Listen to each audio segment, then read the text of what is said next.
สวัสดีครับยินดีต้อนรับเข้าสู่รายการพิเศษ FINNOMENA X Franklin Templeton การจับมือครั้งสำคัญที่จะนำแหล่งความรู้การลงทุนระดับโลกมาแชร์ให้กับนักลงทุนชาวไทยทุกคนได้ฟังกันครับวันนี้ผมสดิษฐกิจสิริสมภพ Content Developer จาก FINNOMENA จะมาเป็นผู้ดำเนินรายการในวันนี้เรื่องของเงินเฟ้อถือได้ว่าเป็นประเด็นที่ร้อนแรงอย่างมากแล้วก็พูดถึงกันในหมู่ของนักลงทุนช่วงนี้นะครับวันนี้เนี่ยผมจะพาทุกคนมาไขคำตอบกันว่าเงินเฟ้อเนี่ยส่งผลกับการลงทุนหรือไม่แล้วเราต้องทำอย่างไรกับภาวะในช่วงนี้นะครับผมได้เชิญคุณซูบัชพิไล Managing Director Head of Investment Client Solution APAC จาก Franklin Templeton Investment Solution มาเป็นผู้ให้ความรู้กับเราในวันนี้นะครับหากพร้อมแล้วก็ติดตามรับชมไปพร้อมๆกันได้เลยครับ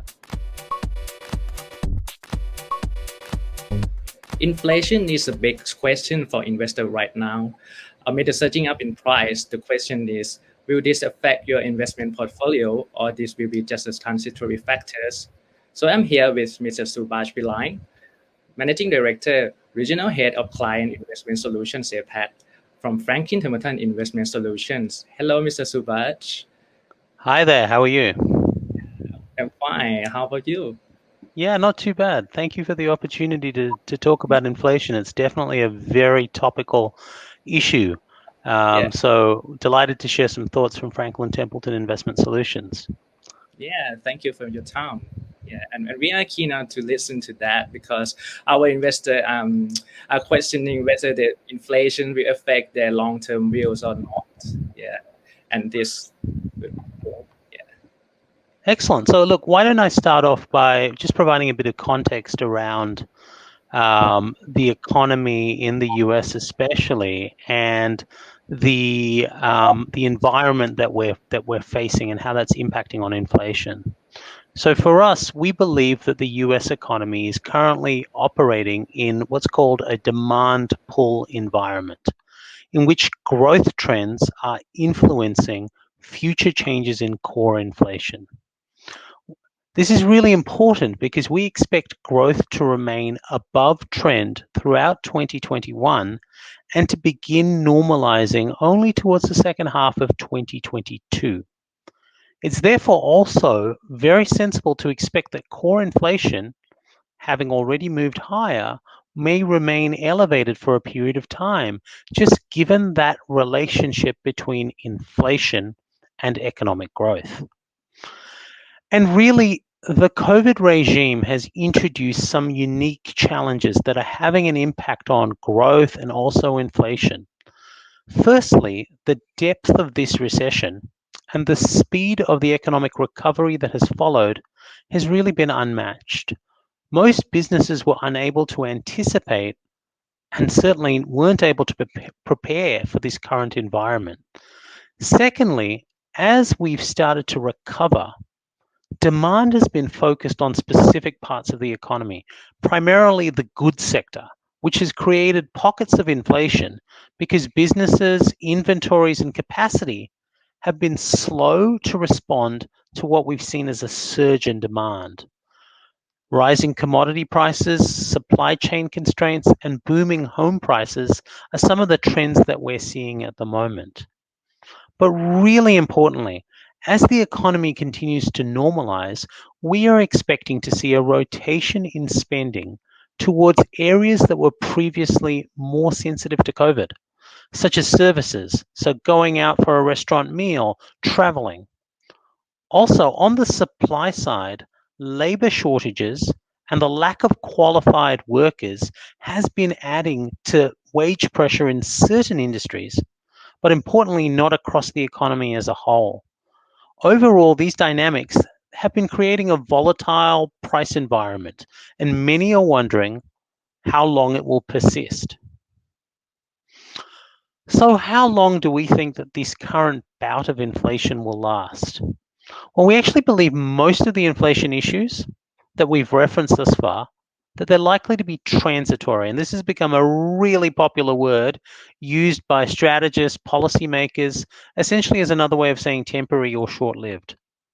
But how temporary is transitory? And To answer this question, we isolated various inflation drivers, and we went through the process within our team of estimating when these will normalize. This bottom-up approach that we've undertaken, it suggests that most of these price pressures that we're seeing at an elevated level quite, right now and quite recently, that they will actually normalize around the fourth quarter of this year. So let's discuss some of these major drivers of higher inflation in the US that we have conviction will be transitory. So we are already seeing some early signs confirming the transitory nature of the current environment. For example, consumer survey data is starting to signal a drop-off in the intention of the consumer to buy homes, autos, and other large durable goods. At the same time, we are also seeing a pickup in demand for some COVID-sensitive industries, like retail sales at restaurants. In fact, it's really positive to see restaurant sales in the US nearly back to pre-pandemic levels. So what you're seeing is a transition here between goods towards services, a more of an evening out of the consumption patterns of consumers. Let's also look at labor supply shortages. Now, in the US, enhanced unemployment benefits, as well as student loan moratoriums, will expire in September. Also, really importantly, schools in the US will reopen in the third quarter, and this will partially solve childcare issues and will probably have an impact of raising labor participation, particularly amongst females. Finally, growing COVID vaccination rates will encourage more participation, especially in older demographics. Combined, this should meaningfully alleviate the labor supply shortages that we're seeing in certain pockets of the economy. It's also interesting to note that consumer intentions around large durable good purchases are slowing, but from very high levels. Additionally, business inventories remain depressed, and so we should see some restocking that will continue. Finally, we also see COVID-sensitive industry spending rebounding, particularly in the service sector, as I've mentioned, from these depressed levels.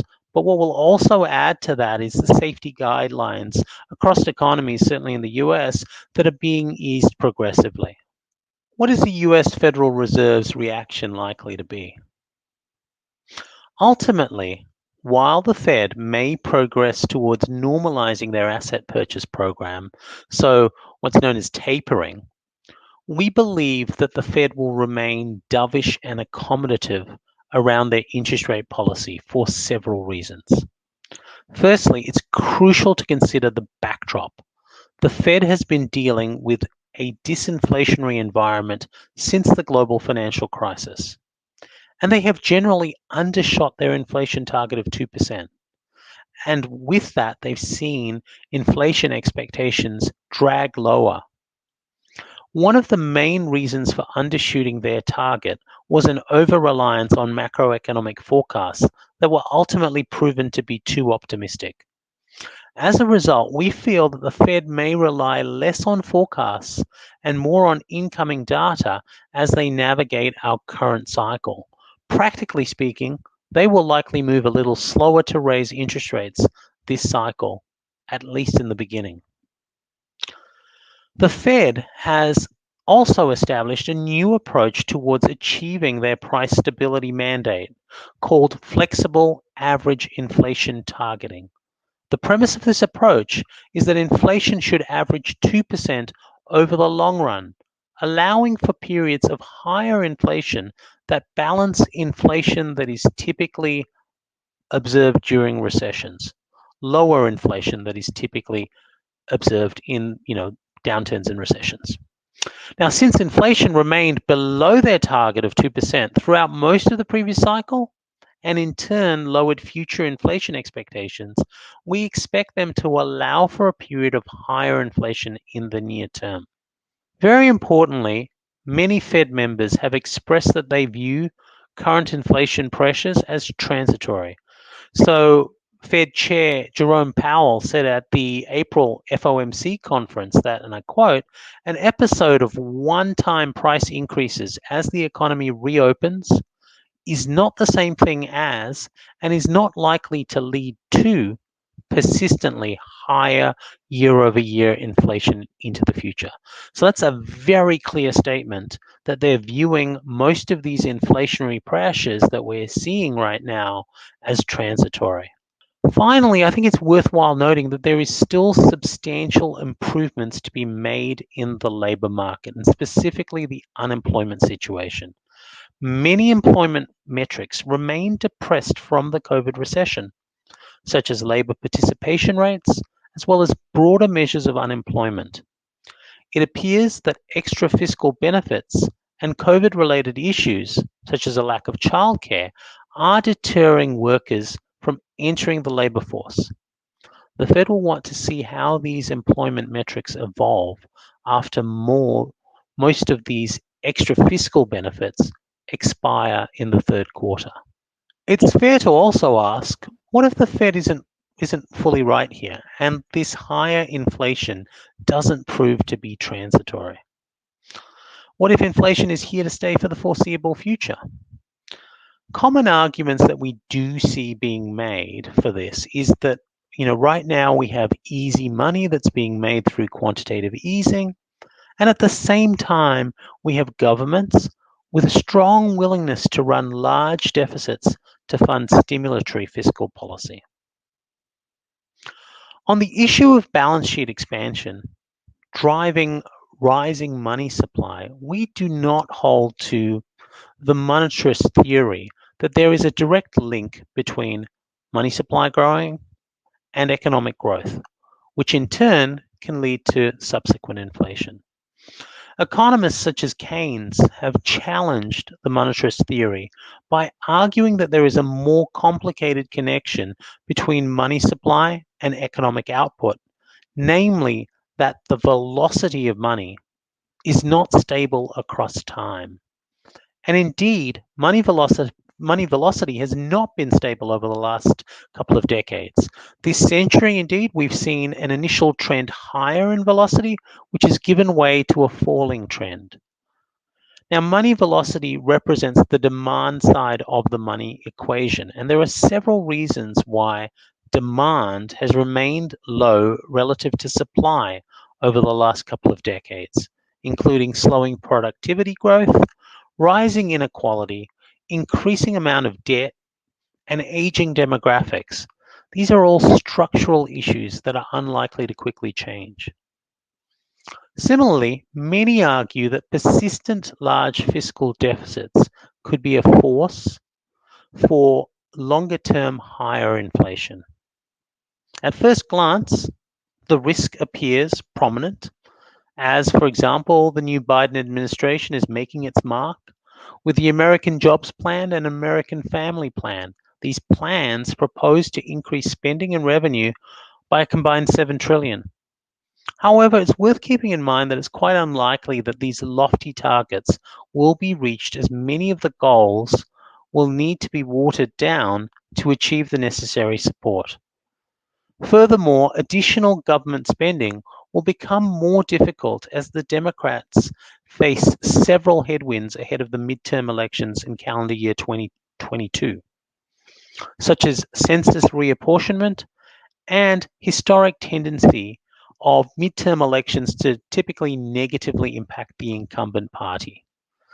This is important as you will need that support as a prerequisite for persistent large fiscal deficits. In conclusion, it's worth noting that all inflation is not created equal, especially regarding impact on asset class performance. For example, rising inflation due to stronger growth is generally considered beneficial for risky assets, as it reflects a strongly growing economy. On the other hand, rising inflation due to supply constraints, often referred to as cost-push inflation, is more detrimental for risky assets as it can impact margins and reduce end-user demand. We believe that the current inflation environment is mostly explained by concentrated above trend growth that caught many businesses by surprise. Many of the drivers of inflation look to be transitory, and we expect that most elements will begin to normalize by the fourth quarter. Crucially, we expect the Fed to remain accommodative, particularly around interest rate policy. For portfolios, we think the above-trend growth environment warrants an overweight to equity and select credit markets such as high yield within your portfolio. As we expect inflation to remain higher and volatile until the fourth quarter, we caution against having too much duration exposure via developed market government bonds and other investment-grade instruments. Instead, we prefer exposure to inflation-sensitive assets such as TIPS and certain commodities. Thank you. และนี่เป็นการพูดคุยเกี่ยวกับประเด็นของเงินเฟ้อจากคุณสุบัช วิไล Managing Director Head of Investment Client Solution จาก Franklin Templeton Investment Solution หากนักลงทุนท่านใดสนใจรายละเอียดเพิ่มเติมเกี่ยวกับการลงทุนระดับโลกสามารถเยี่ยมชมได้ที่ FINNOMENA.com/FranklinTempleton สำหรับวันนี้ผมนายสดิษฐ์ กิจสิริสมภพ Content Developer จาก FINNOMENA ต้องขอตัวลาไปก่อนสำหรับวันนี้สวัสดีครับ